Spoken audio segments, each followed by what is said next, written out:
Çox zaman bilirsiniz nə baş verir? Təlimlərə qeydiyyat açılır. Qeydiyyat bağlanır, müəyyən qədər yer var çünki limit var. Sonra bəlkə də bir 50 nəfər yazır. Ayda çatmadım, ayda nə olar yer aç, ayda niyə olmadı? Günü bugün belə hər gün yazan var ki, dekabrda bizdə təlim olmuşdu. O niyə yenə yoxdur? Mən axı qatılmadım. Yoldaşlar, o dekabrda idi, başqa şey idi.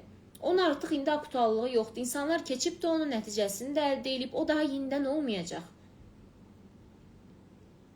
Amma xoş gəlir insanlara hər ay yazmaq ki, filan təlimə qatılmadım, nə vaxt olacaq bir də? Olmayacaq. Məsələn, filan insanı gördüm, bəyəndim, 3 ay hərəkətə keçmədim, 4-cü ay gəlirəm, otururam, fikirləşirəm ki, görəsən hərəkətə keçeyim ya yox. Adam çoxdan getdi, evləndi. Bu şəkildə yanaşırıq. Özümüzə hörmət eləmirik, həyatımıza hörmət eləmirik, zamanımıza hörmət eləmirik, araya nələrisə salırıq davamlı.